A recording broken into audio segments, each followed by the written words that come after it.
Hello and welcome to the Spargur Yarn Crafts channel. My name is WSpargur. I am your host. Today is episode 54, part 2, some other fiber and crafty related things. I am so excited to be filming this today because I have been trying some things that I haven't tried before, and you may have seen one of these on my Instagram, but oh my goodness, I am enjoying it so much that I just had to share it with you. So this channel is usually about knitting, crochet, dyeing yarn, anything that's kind of in the like yarny related thing.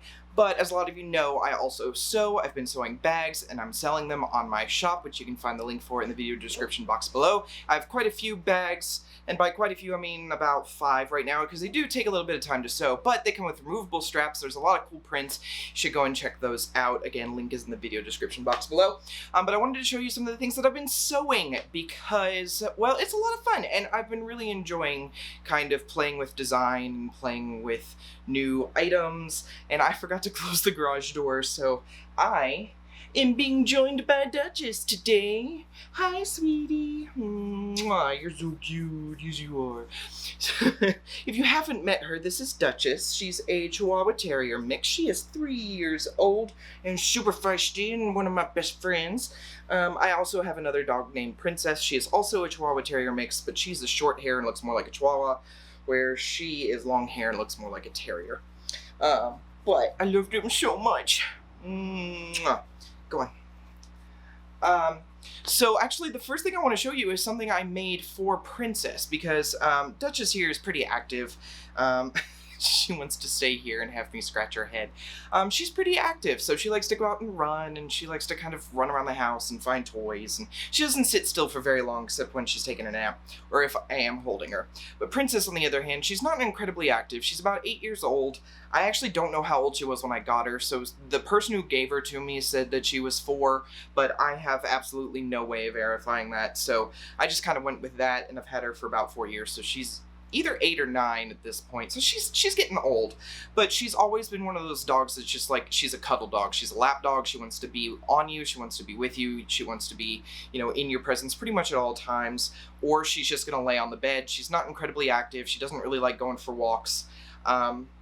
So when I've been working from home, and one of the things that she likes to do is sit in my lap when I'm working, but it's difficult to hold her in my lap and also work because I have to type. So what I did, and there's actually going to be a vlog on this, what I did though is I made a body sling bag with some D-rings. I don't know if that's going to focus on not my face. It's got some D-rings. And so this goes like this, almost like it's a side pouch, but you actually wear it more in front, and you can tighten this as needed. And Princess will lay belly up in this bag right here with her head right here near my chest, and she will lay there. And so with this, I can have her close to me, and she will stay there and she'll be happy, but I don't have to have one hand on her, and I can type and do the things that I need to do. So I made this. This is, it's an outdoor fabric. I actually don't know what the content is. I got a whole bolt of this for $3 at Walmart. It was on clearance. This was like a year ago. I'm pretty sure I grew up with a tablecloth made out of this. So it's like a tablecloth fabric. It's actually it's a little stretchy. It's woven, but it doesn't really, like if you tried to sew it, it almost kind of spreads out like a knit, but that's okay. So, you know, this was all made with probably half a yard of fabric. And yeah, it's a lot. It was super simple. It came out really, really nice. I wasn't expecting it to actually be this nice, but you know, there's some nice seams in there. I got to play with my, they call them a wide hemming foot. So I got to play with that so that I didn't have to put a lining in this. I could just do the seam. And, so that was a lot of fun. I got to play with a few things, and I did do a vlog. I did vlog while designing this, so I will be editing that and putting that up so you can kind of see the process I went through. I'm still new to vlogging. I don't really understand all of the things that go into it. Now, I did do the dyeing vlog. That should have been yesterday's video, or yeah, yesterday's video. So I'm trying. I'm working on it. I kind of know what I'm supposed to do, but I'm still not great at the whole technical aspect or thinking ahead about, you know, what kind of shots I need. Because, like, doing a vlog video it's an art form. It's like a film. Like, there's thought and stuff that goes into it. And I wasn't really thinking about it. So, but anyway, I'll be editing that and putting that up as soon as I can. But that's the first thing I made. The second thing I made, and this is what you'll have seen on my Instagram, I made my very first quilt. It's using leftover fabric from the bags that I made for Christmas. So the project bags that I had made for Christmas, I made some quilt blocks, and I put them together into this quilt. And then it does have a backing. And what I did is I did quilt as you go. So I made strips. I turned the blocks into strips, and then I sewed the strips onto the backing, and I used feltable fleece because that's all I had at the time. I didn't know what batting, well, I knew what batting was, I just didn't know where I could get some that I could afford at the time. So I used feltable fleece, and that's fine. It still works just as well. This is probably, I would say this isn't twin size. It's a little bit smaller than that in terms of width. Lengthwise, it's fine, but width, it's not very wide. It's about 36 inches wide. I also didn't really know anything about the binding aspect of this, so all that is on the front is the back that's been rolled over and sewn to the front. But because I was I'm not gonna lie, I was BSing a lot of this. I wasn't really, like, I knew a little bit about quilting, and I kind of knew what I was doing, but not really. So I kind of did some things that I knew about sewing and applied them to the, like, simple, like, super basics that I knew about quilting, and I kind of put it together. There's a couple places where I accidentally cut the fabric, so I've been doing these zigzag stitches to kind of hold where I made a cut. And then I also did that zigzag stitch between the binding and the rest of the fabric pretty much all the way around. So it is a quilt, but at the same time it's not. And there's a few places on the front where I didn't sew the seam very well, and I had to do something to kind of hold it down. I think it was at the top, actually. Yeah. So up here, I didn't get the seam right when I was making the block, so then I put the zigzag stitch to hold that in place. So, it was a great first effort, and I'm very proud of it. I'm super proud of the way that this turned out. Did it get brighter? Oh, the sun's coming right through my garage windows. So I'm really proud of this first effort. It came out beautifully. I think it would be great, you know, just to have a little decoration on the sofa at Christmas. I am going to turn that down, make it a little not as bright. Sorry about that. But that's not why I'm so excited to film this video. The reason I'm so excited to film this video is because I've started a second quilt, and I started this today. I started cutting, like, I didn't even start ironing the fabric till this morning, and I have finished the quilt top for my second quilt. I used fat quarters that I got from Joann's, and I did all of this in one day. In a matter of probably 3 or 4 hours, I have done the entire quilt top. And there's owls and polka dots, and there's some beautiful flower pattern. Where's the flowers?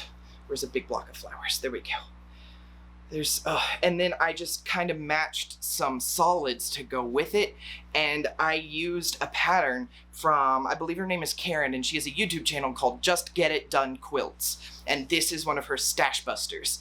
And this, for the middle section, it's 32 blocks, which means you only need 8 fat quarters to make this quilt top. Now what I did, because I wanted it to be a little bit wider, is I also took 3 additional fat quarters that had white, and there's some patterning in here. There's like some weird herringbone and maybe some polka dots or whatever. That's on those. But I did a border down the sides because I wanted it to be wider. And I did that on both. Hold on, I'm twisted. Where'd we go? Okay. So I did that on both sides. And so this is approximately, the width was 33 inches before I added the border, which makes this, measure here. So I added another foot. So I think I went up to, let's see, 33 plus 12 is 45 inches across. And it's 66 inches long. So this will be nice for my bed. And when I add the binding, it's not going to get much wider, but it might get a little wider when I add the binding. But yeah, I did this whole quilt top today. I cannot believe that it's done, and I am so proud of this. Now, again, there are a couple places where the seam didn't work out perfectly. So I've got some places where there's some zigzag stitching in here. There was a big one. Where was that? Yeah, there was a big one right there where I almost missed the entire block. But that's okay. I put that zigzag stitch in there and it's holding together. And did it get, it got bright again. It's because the sun is setting, guys. I'm filming this at night. I'm gonna keep turning it down. Anyway, the next steps for this are to get the backing put on the floor and taped and stretched out, and put the batting down and put this on top, baste it, quilt it, and bind it, and I'm done. I am so excited to be finishing this. Yeah, actually, so the backing, fun tip, and I don't know if anybody's thought of this, but it's what I'm gonna do because I think it's easier. So backing is usually a piece of fabric, and most quilting cottons come at 42 to 44 inches wide per yard. But they do make fabrics that are 108 inches wide per yard, and those are your quilting backing fabrics. They're made to be wider so that you can make a quilting back out of the yardage. But that can get kind of expensive. You're going to pay, upwards of $30, $40 for one stretch of fabric to put your quilt backing on. What I did is I went to Goodwill and I went to their linen section and I looked for top sheets that were a little bit thicker and heavier. So some of your some of your higher quality thread counts are not going to be stiff and they're going to be kind of stretchy. So I was looking for some of the cheaper top sheets that have a lower thread count, that aren't as stretchy, and maybe that have a little bit of thickness to them. And I found a couple. So what I've done is I've given them a good wash. Actually, I think the dryer went off just a couple minutes ago. And I'm going to use that as my quilt backing. The great thing about a sheet, though, is that you're spending $3 or $4 at Goodwill. You give it a good wash, and then you've got this massive canvas to work with. You don't even have to worry about whether or not you have the right yardage, because even a twin sheet is going to be big enough for most quilts. Now, if you're making a full queen or king, obviously you're going to want to get a bigger top sheet. But for me, who's making them kind of small, because they're going to be, well, first of all, this is more of like a practice, but still, even then, I don't need a huge piece of fabric. I just need a sheet. And also using a sheet for the back, which is something that you're already naturally going to have on your bed, so you're probably already going to have some softness to it. It's going to be a material that you're probably used to feeling, even if it's also going to be on top of a sheet. But the sheet is already relatively soft, and if it's used, it may have already been stretched or shrunk or whatever it needs to be. So when you use it as your quilt backing, you don't have to really worry about it shifting too much because it's kind of well used. So that's what I'm gonna do. That's a great budget saving tip from me as somebody who's only made one of these and is working on a second one, but I think I'm gonna give it a go, and if it works, it works. If it doesn't, I'm really not that disappointed because I'm only out like $4. So that's something to keep in mind if you're wanting to think about getting into quilting. For your quilt backing, just go buy some really cheap used top sheets and give them a good wash in hot water and soap, and you should be fine. So that's what I'm gonna do. I cannot wait to show you guys this when it's done. I'm really excited to continue working on this. So thank you so much for joining me. I hope you liked the little sewing bits that I do, because I'm really enjoying sewing. I'm getting a lot of good use out of my machine, and I'm already thinking about maybe upgrading to a new machine. Maybe. I found one that is Star Wars branded, so I might save up for that. I don't know yet. But thank you so much for joining me. I will see you again in a couple of weeks. I am going to try to do my podcast every 2 weeks, but in this broken up format. That gives me time to work on things and have things to show. So again, third time, thank you so much for joining me. If you like this video, give it a thumbs up and make sure you subscribe and hit that bell for notifications every time I upload a video. And I will see you all again very soon here on the Spargur Yarn Crafts channel. Thanks.